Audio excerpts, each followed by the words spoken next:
Hello friends, welcome to happy academy. અને જ્યાં આગળ આપણે ભારતીય શાસ્ત્રીય નૃત્યોની સાંસ્કૃતિક વારસામાં વાત કરી છે, એમાં આજે ત્રીજું નૃત્ય જોવા જઈ રહ્યા છે. આપણે આજનું ત્રીજું નૃત્ય જે છે આપણું એ છે કથક. જે રીતે તમે જોઈ શકો છો કે અહીં આગળ સ્ક્રીન પર તમને દેખાય છે, જેના માટે બહુ જ પ્રખ્યાત કહેવત છે. અને એ કહેવત કઈ છે? તો એ કહેવત છે કથક કરે સો કથક કહાવે. કથક કરે સો કથક કહાવે. आज पंक्ति उजागर करતું આ એક નૃત્ય જેના વિશે આજે આપણે ચર્ચા કરવાના છે. તો ચાલો ફટાફટ આપણે ચર્ચા સ્ટાર્ટ કરીએ. અને સર્વપ્રથમ હું વાત કરું તો આ જે છે એનો ઉદ્ભવ આપણને ક્યાં આગળથી જોવા મળે છે? તો આ નૃત્યનો ઉદ્ભવ આપણે જોવા મળે છે કે મૂળ જે કથી એટલે કે કથાવાચક શબ્દ છે ત્યાંથી આ શબ્દ ઉતરીને આવે છે. અને એની જન્મભૂમિ અથવા ઉદ્ભવ સ્થાન જે છે એ વ્રજભૂમિને માનવામાં આવે છે. કથક નૃત્ય વ્રજભૂમિની જે જગ્યા છે ત્યાંથી ઉત્પન્ન થયું છે, માટે આપણે કહી શકીએ કઈ જગ્યા? તો ઉત્તર પ્રદેશ. ક્યાંથી ઉદ્ભવ થયો છે ભાઈ એનો? તો આનો ઉદ્ભવ થયો છે આપણો ઉત્તર પ્રદેશથી. અને આની પદ્ધતિની વાત કરીએ તો પ્રાચીન કથાકારો પોતાના હાવભાવ અને સંગીતથી કથાને અલંકૃત રીતે પ્રસ્તુત કરતા હતા. શું કરતા હતા? કથા જે છે એને અલંકૃત રીતે પ્રસ્તુત કરતા હતા, કે જેની અંદર પોતાના હાવભાવ અને સંગીત સાથે સાથે કથાની પ્રસ્તુતિ કરવામાં આવતી હતી. અને આ જે નૃત્ય જે છે એ જર્ની એની જે યાત્રા છે એ કઈ રીતે રહી હતી એની આપણે આગળ વાત કરીએ. તો સૌપ્રથમ જે ભક્તિ ક્યાંથી શરૂઆત થઈ હતી? તો જેટલા પણ નૃત્ય છે એની કેવી રીતે આપણે આગળ વાત કરી હતી કે ભાઈ શરૂઆતમાં પ્રાચીન સમયમાં નૃત્ય ચાલતા હતા, પછી એક મધ્યકાળનો સમય આવ્યો કે જ્યાં મુગલો આવ્યા વગેરે વગેરે થયું, અને પછી નૃત્યનું સ્વરૂપ બગડતું ગયું. અને આ બગડવાની સાથે સાથે એ નૃત્ય ક્યાંક લુપ્ત થવા આવ્યા. અને એ લુપ્ત થતા નૃત્યને ફરીથી मतलब પુનરુત્થાન કરવા માટે કોઈ ને કોઈ સામે આવ્યું. તો આ જ સફર આમાં પણ જોવા મળે છે કે ભક્તિથી રાજ દરબાર સુધીની સફર આપણને આ નૃત્યમાં જોવા મળે છે. અને એની અંદર પહેલી વખત હિન્દુ તથા મુસ્લિમ સંસ્કૃતિ આપણને સમન્વય મતલબ કે ભેગી થયેલી જોવા મળે છે. હિન્દુ સંસ્કૃતિ જોવા મળે છે અને મુસ્લિમ સંસ્કૃતિ બંનેનો એક અદ્ભુત પ્રકારનો સમન્વય જે છે એ આ નૃત્યમાં જોવા મળે છે. એમ આપણે કહીશું. વાત કરીએ ભક્તિ આંદોલન તો સૌપ્રથમ જ્યારે ભક્તિ આંદોલન એટલે કે ભક્તિ કાળ જ્યારે ચાલી રહ્યો છે, કયો કાળ? ભક્તિ કાળ. આ સમયમાં ઉત્તર ભારતના વૈષ્ણવ સંપ્રદાયની શૃંગાર ભક્તિ સાથે આ વિકાસ મંદિરોમાં શ્રી કૃષ્ણ અને ગોપીઓની કથા તેમજ રામાયણ અને મહાભારતની સંગીતમય રજૂઆત જે છે એ આપણને આ નૃત્યમાં જોવા મળતી હતી. કે જ્યારે શરૂઆત શું થયું? પછી વચ્ચે આપણે કહીએ તો મધ્યમાં અહીં આગળ આવે છે મુગલ કાળ, અને જેમાં મંદિરોમાંથી આ રાજ દરબારોમાં પ્રવેશ કરે છે. આ નૃત્ય શરૂઆતમાં ક્યાં હતું?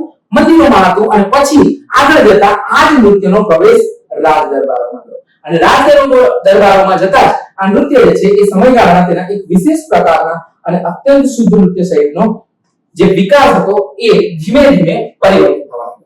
અને ત્યારબાદ એવું થયું કે એક સમય આવ્યો અને આ જે નૃત્યો છે આ નૃત્યો ક્યાંક ને ક્યાંક લુપ્ત થવાના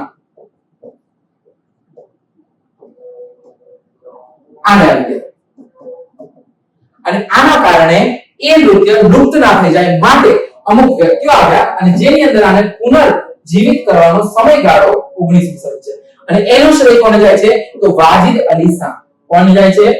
વાજિદ અલી શાહ જે છે એમને 19મી સદીમાં આ કથક નૃત્યને પુનર્જીવિત કરવાનો આ શ્રેય જે છે એમના ફાળે જાય છે. અને આ રીતે આપણે સફર જોવા મળે છે કે કેવી રીતે ભક્તિકાળ, ત્યારબાદ દરબારમાં પહોંચ્યો અને અંતે આવીને વાજિદ અલી શાહે 19મી સદીમાં આને ફરીથી પુનર્પલ્લવિત અથવા તો પુનર્જીવિત જે છે એ કરી દીધું.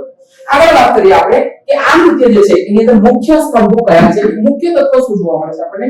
તો નૃત્યની અંદર વાત કરું તો મુખ્ય તત્વો આપણને બે વસ્તુ જોવા મળે છે.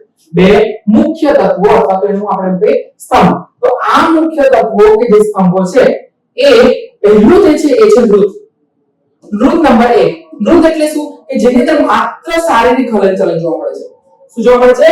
માત્ર શારીરિક હલનચલન જોવા મળતી હોય એને કહેવાય નૃત્ય. અને સાથે સાથે તાલબદ્ધ અંગ વિક્ષેપનો સમાવેશ થાય છે. મતલબ શારીરિક હલનચલન તો છે જ છે અને સાથે સાથે એક તાલબદ્ધતા એ જોવા મળે છે. એ પ્રકારનું તત્વ આપણું થયું નૃત્ય.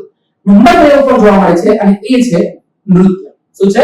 નૃત્ય. હવે નૃત્યની અંદર શેનો સમાવેશ થાય છે? તો અભિનયયુક્ત રજૂઆત થાય છે. મતલબ અહીંયા આગળ તમારી રજૂઆત જે છે એ અભિનય સાથેની થઈ રહી છે. અને બીજું તાલબદ્ધ અંગ વિક્ષેપ સાથે સાથે જોવા મળે. મતલબ કે આમાં પણ આપણને તાલબદ્ધ બંનેની અંદર અંગ વિક્ષેપ તો જોવા મળે છે. સાથે સાથે શેનો સમાવેશ થાય છે? તો સાથે જ સાથે ગીત, ભજન, ઠુમરીનો સમાવેશ આપણે નૃત્યમાં જોવા મળે છે, જ્યારે શુદ્ધ નૃત્ય અને લય પર ભાર નૃત્યમાં આપવામાં આવે છે. તો કથકની અંદર બે મુખ્ય સ્તંભ એ છે નૃત્ય અને નૃત્ય. બરાબર? વાત કરીએ કથકની અંદર, તો કથક નૃત્યની ભૌમિતિક વિશેષતાઓ છે, જે તમે સ્ક્રીન ઉપર જોઈ શકો છો કે ભાઈ કથક નૃત્ય જ્યારે કરી રહ્યા છીએ અને કથક નૃત્ય પ્રસ્તુત કરી રહ્યા છે, તો એની અંદર તમને ત્રણ મુખ્ય વસ્તુઓ જોવા મળે છે. સર્વપ્રથમ વાત કરું તો ઘેરવાળું વસ્ત્ર અને ચૂડીદાર પાયજામો, જે આપણને આ દેખાઈ રહ્યો છે ભાગ, અને આ બીજો ભાગ.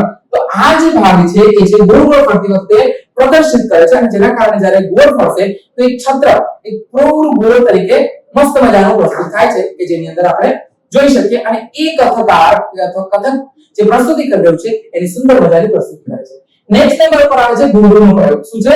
નેક્સ્ટ નંબર ઉપર જોવા મળે છે, અને એ છે ઘૂંઘરૂ.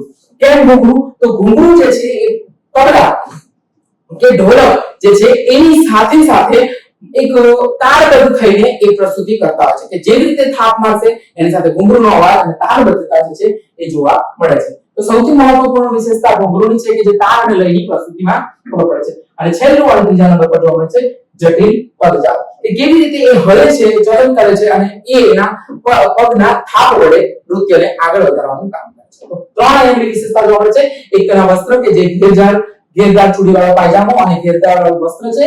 નંબર 2 ઉપર ઘૂંઘરૂનો પ્રયોગ, અને નંબર 3 ઉપર આપણે જોવા મળે છે એ છે જટિલ પદજાળ. હવે આપણે આગળ વધીએ અને વાત કરીએ નૃત્ય. તો નૃત્ય જે છે એની અંદર અમુક ચરણો આપણે જોવા મળે છે, કે ભાઈ નૃત્ય શરૂ થયું તો ધીમે ધીમે આગળના નૃત્યમાં જે રીતે આપણે વાત કરી હતી એ ધીમે ધીમે નૃત્ય આગળ વધે છે.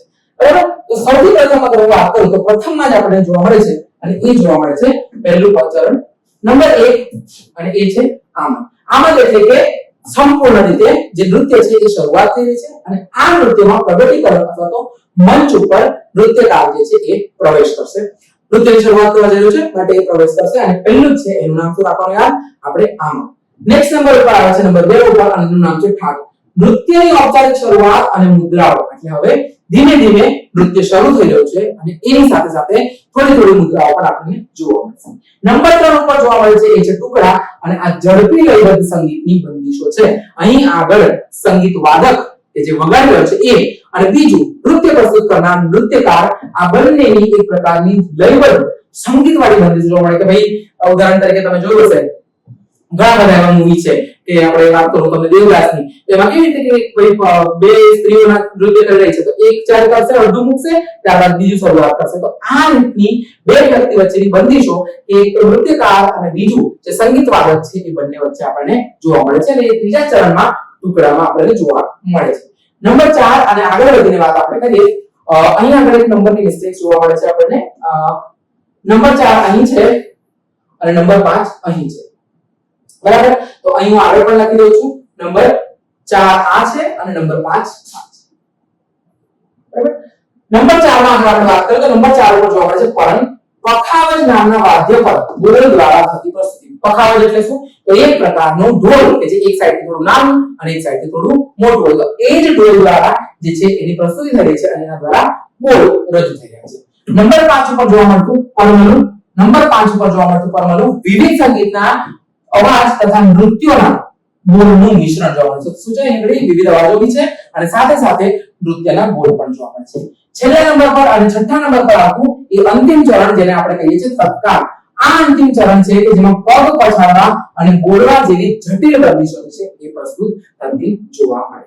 તો આ 6 પ્રકાર કે જેની અંદર આપણે ચરણોમાં નૃત્ય રજૂ. નંબર 1 આમદ, 2 ઠાઠ, 3 ટુકડા, 4 નંબર પર પરન, 5 પર પરમલું, અને છઠ્ઠા પર તત્કાળ. તો આવી રીતે આમદ થી શરૂ થઈને તત્કાળ સુધી આપણને કથક નૃત્ય જોવા મળે છે. આગળ વાત કરીએ તો આની સ્પર્ધામાં સૌથી મહત્વની વસ્તુ કે ભાઈ આની સ્પર્ધા જ્યારે તમને જોવા મળે તો સંગીતના સાધનો અને સ્પર્ધા એ આનો એક મુખ્ય ઉદ્દેશ છે. જુગલબંધી જે છે એમાં કથકના નૃત્યકાર અને તબલા વાદક વચ્ચે એક અદ્ભુત પ્રકારની સ્પર્ધાત્મક રમત અને જુગલબંધી. કયું ના આગળ પણ આપણે જે વાત કરી કે ભાઈ ઢોલક વગાડી રહ્યા છે, તબલા વગાડી રહ્યા છે, અને સાથે સાથે સામે જે નૃત્યકાર છે તો નૃત્ય જે પ્રસ્તુતિ કરી રહ્યો છે એ વ્યક્તિ બંને વચ્ચે એક અલગ પ્રકારની તાલમેલ કે જે અહીંયા દેખાય છે, અહીંયા વાગી રહ્યું છે અને ત્યાં આગળ પ્રસ્તુતિ થઈ રહી છે. એક પ્રકારની નાનકડી રમત કરતા હોય છે લોકો કે જે સંગીત વાદક અને નૃત્યકાર વચ્ચે જોવા મળે છે. મુખ્ય વાદ્યોની વાત કરીએ તો આની અંદર આપણે તબલા, સારંગી અને પખાવત જે છે એ કથકમાં જોવા મળે છે. અને સંગીત શૈલીની વાત કરીએ તો ધ્રુપદ સંગીત શૈલી જેનું મૂળ સ્વરૂપ અને તારાના, ઠુમરી અને ગઝલ આ પણ સંમિલિત જોવા મળે છે. આગળ મુખ્ય વસ્તુની વાત કરીએ તો આ જે નૃત્ય છે એને મુખ્યત્વે પરંપરાગત 4 ઘરાનામાં પ્રસ્તુત કરવામાં આવે છે. અને એ લગભગ 15મી અને 16મી સદી બાદ કથક નૃત્યની આ વિવિધ પરંપરામાં વહેંચાયું. કઈ 15મી અને 16મી સદી પછી એ રીતે વહેંચાયું.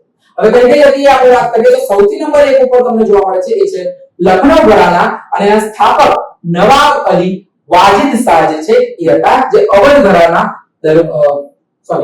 જે અવધના દરબારમાંથી એમનો ઉદય થયો હતો. નંબર 2 ઉપર આપણને જોવા મળે છે અને એ છે જયપુર ઘરાના અને જેના સ્થાપક શું છે રાજા ભાનુજી. મિત્રો સ્થાપકનું નામ યાદ રાખવું ખૂબ જ અગત્યનું છે, બરાબર છે. નંબર 2 ઉપર જયપુર ઘરાના જેના સ્થાપક હતા રાજા ભાનુજી. નંબર 3 ઉપર આપણને જોવા મળે છે એ છે બનારસ ઘરાના જેના સ્થાપક છે જાનકી પ્રસાદ. અને અંતિમ અને ચોથું ઘરાનું કયું છે રાયગઢ ઘરાના કે જેનું સ્થાપક રાજા ચક્રધરસિંહને માનવામાં આવે છે. તો આ જે કથક શરૂઆત થઈ હતી એની અને પ્રાચીન સમયથી લઈને જે આગળ પહોંચે છે એનું 4 ભાગમાં વિભાજિત અથવા 4 અલગ અલગ ઘરાનામાં વિભાજિત આપણે 14મી 15મી સદીમાં જોઈએ છે કે જેની શરૂઆત લખનૌથી થઈ હતી અને જેના સ્થાપક તેને કહીએ કે પુનર્પલ્લવિત કર્યું છે અને કથક નૃત્યને એવા નવાબ વાજિદ અલી શાહે પોતાના ઘરાનાથી અને આગળ વધ્યો. વર્તમાન સમયમાં આગળ આપણે વાત કરીએ તો આજે પણ ગુજરાતમાં તાલીમ આપતી પ્રમુખ સંસ્થાઓમાં Kathak school of dance and music અને faculty of dance and drama Vadodara અને અમદાવાદ બંને જગ્યાએ થઈ રહી છે. એક તો અમદાવાદ અને બીજા નંબર પર વડોદરા. એ સિવાય અન્ય મુખ્ય વસ્તુ કે જે તમને કરંટ અફેરમાં કલ્ચરમાં પણ કામ લાગી શકે, વિશ્વ રેકોર્ડ કરતો કે કથક નૃત્યકાર જે સોની ચોરસિયા હતા એમને લાંબી ડાન્સ મેરેથોનની એક નવો વિક્રમ સ્થાપ્યો અને એની સાથે ગિનિસ બુક ઓફ વર્લ્ડ રેકોર્ડમાં એમનું નામ રહ્યું. શું છે? સોની ચોરસિયા. એમને સતત 19 કલાક સુધી આ નૃત્યની પ્રસ્તુતિ કરી હતી અને વર્લ્ડ રેકોર્ડ એના નામે બનાવ્યો હતો. બરાબર. મુખ્યત્વે વાત કરીએ તો સિમ્પલ એકદમ સરળમાં 3 વસ્તુ આપણે યાદ રાખવાની આજે જે વાત કરીએ એમાં કે કથક એક જીવન કાર્ય છે કે જેની અંદર મુખ્ય વસ્તુ શું છે તો કથા છે, પૌરાણિક કથાઓ, શૃંગાર ભક્તિ અને પવિત્ર આત્મા. બીજી લઈ તો જટિલ પાર્ચલ અને ઘુંઘરૂ અને સમન્વયની વાત કરીએ તો હિન્દુ મંદિરોથી લઈને મુગલ દરબારોમાં આ એક અનોખું મિલન જે છે એ આપણને કથક નૃત્ય તરીકે જોવા મળે છે. ઓકે, તો આ હતું કથક નૃત્ય. હવે આપણે આના જ પ્રશ્નો અને ઉત્તર થોડા જોઈ લઈએ જેથી આપણું થોડું રિકોલ થઈ જાય. તો હવે આપણે વાત કરીએ કે જે કથકની વાત કરીએ એમાં જ આપણે થોડા પ્રશ્નો જોઈએ. સર્વપ્રથમ કથા કહેશો કથક કા આવે આ કહેવત પરથી કયું નૃત્ય ઉતરીને આવ્યું છે? 4 ઓપ્શન આપણે આપેલા છે: ભરતનાટ્યમ, કુચીપુડી, કથક અને ઓડિસી. તો કથક સિમ્પલ અહીંયા આગળ તો આપણે સોલ્યુશન સાથે પ્રશ્નોના જવાબ જોઈ રહ્યા છે, પણ જ્યારે તમને એક્ઝામમાં પણ કદાચ પૂછાય તો અહીંયા આગળ કહેવતની અંદર જ તમારો સાચો જવાબ તમને આપેલો છે. બરાબર? તો કથા કરી એટલે શું કહેવાશે? કથક. સાચો જવાબ શું છે? Kathak. Option C. Next question. Kathak નૃત્યનો ઉદ્ભવ ક્યાંની રાસલીલામાંથી થયો હોવાનું માનવામાં આવે છે? તો સિમ્પલ વસ્તુ છે કે રાસલીલા એ ક્યાંની હતી? તો રાસલીલા જે છે એ આપણને જોવા મળે છે કે વ્રજભૂમિની હતી અને વ્રજભૂમિની રાસલીલામાંથી એટલે કે ઓપ્શન બી એ આનો સાચો જવાબ છે. કથક નૃત્યનો રાસલીલા કઈની? તો એ વ્રજભૂમિની રાસલીલા છે. પ્રશ્ન નંબર 3. કથક નૃત્ય શૈલીના મુખ્ય 2 વિભાગો કયા છે? તો આ કથકમાં 2 મુખ્ય વિભાગ જોવા મળતા એ અને મુખ્ય સ્તંભ તો એ બંને કયા છે? નૃત્ય અને નૃત્ય, જેવી હમણાં આપણે આગળ ચર્ચા કરી એ જ રીતે કે નૃત્ય અને નૃત્ય એ બંને એના મુખ્ય 2 વિભાગો છે. કયું ભારતીય શાસ્ત્રીય નૃત્ય હિન્દુ અને મુસ્લિમ બંને સંસ્કૃતિનો સમન્વય કરે છે? કયા? જે હિન્દુ મંદિરોની શરૂઆત થઈ હતી ભક્તિમાં અને પછી આગળ આપણે વધ્યા અને એ નૃત્યને આપણે મુગલ દરબારો સુધી પહોંચાડ્યું અને એ નૃત્ય કયું? તો એ નૃત્યનો સમન્વય આપણને કથકમાં જોવા મળે છે. Next question. કથકના લખનઉ ઘરાનાના સ્થાપક કોણ હતા? તો લખનઉ ઘરાના એટલે કે આપણે 4 જોયા અને એમાં પ્રથમ ઘરાના કે જે 19મી સદીમાં સ્થાપિત થયેલું એક નૃત્ય અને એના સ્થાપક કોણ છે? નવાબ વાજિદ અલી શાહ. Option C. કથક નૃત્યના રાયગઢના ઘરાનાના સ્થાપક કોણ હતા? તો કયું? નંબર 3 અને એ છે રાજા ચક્રધરસિંહ. રાયગઢ ઘરાનાના સ્થાપક રાજા ચક્રધરસિંહને માનવામાં આવે છે. કથક નૃત્યના ઘટકોમાં નૃત્યના પ્રગટીકરણ અથવા શરૂઆતને શું કહેવામાં આવે છે? તો અલગ અલગ ચરણ હતા. નૃત્ય કેવી રીતે શરૂ કર્યું? તો એનું પહેલું ચરણ આપણને પૂછ્યું છે કે જે શરૂઆત કરવામાં આવે છે એટલે કે પહેલું ચરણ કયું છે? તો આમદ એ આપણું પ્રથમ ચરણ માનવામાં આવે છે. કથકમાં નૃત્યની શરૂઆતમાં લેવાતી ચોક્કસ મુદ્રા કે સ્થિતિને કયા નામે ઓળખવામાં આવે છે? તો એ ચોક્કસ મુદ્રા જે હોય એ આપણું એક ચરણ પર છે કે જેની અંદર આપણે કહીએ કે હલકા લયબદ્ધ સાથે એ મુદ્રાઓ, અને એ આપણું ચરણ છે નંબર 2, જેને આપણે શું કહીએ છીએ? પખાવજ નામના વાદ્ય પર બોલ દ્વારા થતી કથક નૃત્યની રચનાને શું કહેવામાં આવે છે? તો એ નૃત્યની રચનાને કહેવામાં આવે છે પણ, કે જ્યાં પખાવજ વાદ્યો છે અને એની સાથે એ નૃત્યની પ્રસ્તુતિ કરે છે. પગ પછાડવાના બોલોની બંદી ધરાવતું કથક નૃત્યનું અંતિમ ચરણ કયું છે? તો જેની અંદર છેલ્લે એ લોકોની બંદીશો જોવા મળે છે. કોની આપણે હમણાં વાત કરી? એક તો નૃત્યકારની અને બીજા વાદકની. તો એ છે છેલ્લું ચરણ તત્કાળ. કથક નૃત્યમાં મુખ્યત્વે કયા બે વાદ્યો વગાડવામાં આવે છે? તો આની અંદર પ્રમાણે તબલા અને સારંગી એ મુખ્યત્વે વગાડવામાં આવે છે. તબલા અને સારંગી. અમદાવાદમાં આવેલી કથક નૃત્યની તાલીમ આપતી સંસ્થા કઈ છે? તો કઈ છે? Kadam school of dance and music. એ અમદાવાદમાં આપણે કથકનું નૃત્ય આપે છે. કથક નૃત્યની તાલીમ આપતી faculty of dance drama music ગુજરાતમાં ત્યાં આવેલી છે. Performing arts Vadodara MS university. અને છેલ્લે કથક નૃત્યકારના સૌથી લાંબા ડાન્સ મેરેથોનનો નવો વિક્રમ Guinness world book of world રેકોર્ડમાં સ્થાન મેળવ્યું. તો એ કોણ છે? તો એ આવે છે સોની ચોરસિયા. બરાબર? તો આ હતા પ્રશ્નોના જવાબ, અને અહીં આગળ આપણે જોયું કથક. હવે આપણે મળીશું નેક્સ્ટ